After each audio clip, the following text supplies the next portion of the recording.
To make the Moghrabieh, start by preparing the onions. I either use small brown onions or French shallots.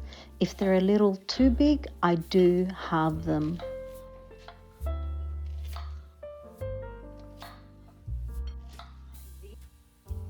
For this recipe, you'll need cooked chicken and a flavorful chicken broth. I like to prepare my poached chicken and broth ahead of time. You can find that recipe by clicking the link above. Once you've prepared all your base ingredients, start by heating some ghee in a large pot and cooking the onions until they're beautifully golden.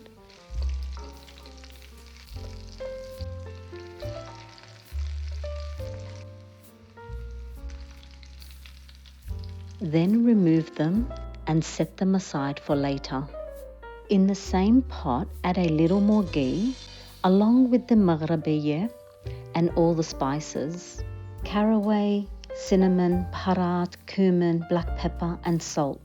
Stir everything together for a minute or two until fragrant and well coated. Next, add the chicken broth gradually, about half a cup at a time, stirring often and allowing most of the liquid to absorb before adding more. This step is similar to making a risotto and helps the Moghrabieh absorb all the flavor. Once you've added around 2 cups of the broth, return the onions to the pot along with the chickpeas and the remaining broth.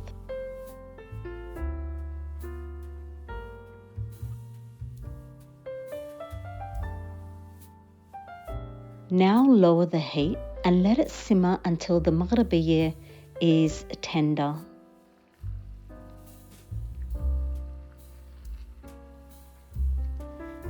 In the last few minutes of cooking, stir through the cooked chicken to warm it through.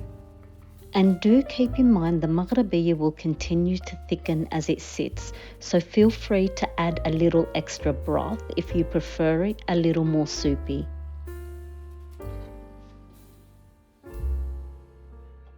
And that's it, a comforting pot of Lebanese Moghrabieh that's packed with warming spices, tender chicken and plenty of flavor. You'll find the full recipe with all the measurements in the description below.